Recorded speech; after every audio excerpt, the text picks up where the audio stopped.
Ya, Sobat Cuan, terdapat fakta menarik soal kemampuan membeli rumah saat ini. Bos salah satu perbankan plat merah mengungkapkan fakta bahwa mayoritas pembeli rumah menggunakan kredit pemilikan rumah atau KPR adalah perempuan.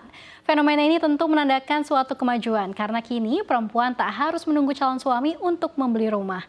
Kita akan bahas selanjutnya, begitu selengkapnya, terkait dengan tren dan realisasi penyaluran KPR rumah oleh para alpha atau independent woman ini, dalam tidak perlu tunggu suami, banyak wanita beli rumah meski sendiri.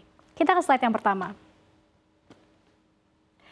PT Bank Tabungan Negara Persero Tbk atau Bank BTN melaporkan selama 74 tahun berdiri, pihaknya telah mengakatkan KPR sebanyak 5,5 juta dengan total penyaluran 461 triliun rupiah melalui pembiayaan rumah subsidi dan non-subsidi serta pembiayaan KPR konvensional dan syariah.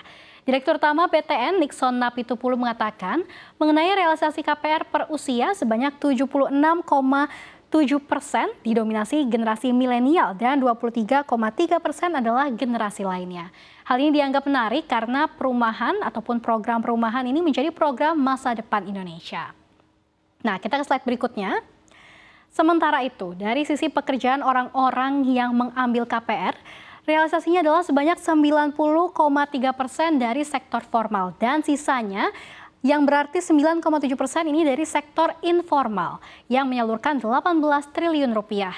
Direktur Utama BTN Nixon Napitupulu ini menyatakan bahwa pihaknya telah mengakatkan KPR untuk berbagai kalangan masyarakat, mulai dari tukang sablon, driver ojek online, pegawai minimarket, marbot masjid, tukang tambal ban, guru hingga tukang cukur rambut.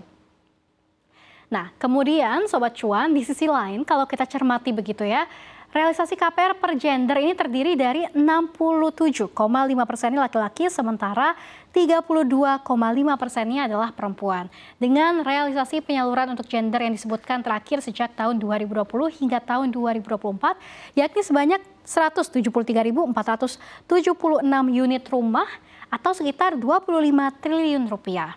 Namun demikian, BTN menyebut Indonesia masih punya isu nasional, yakni backlog kepemilikan rumah sebanyak 9,9 juta dan lebih dari 50%.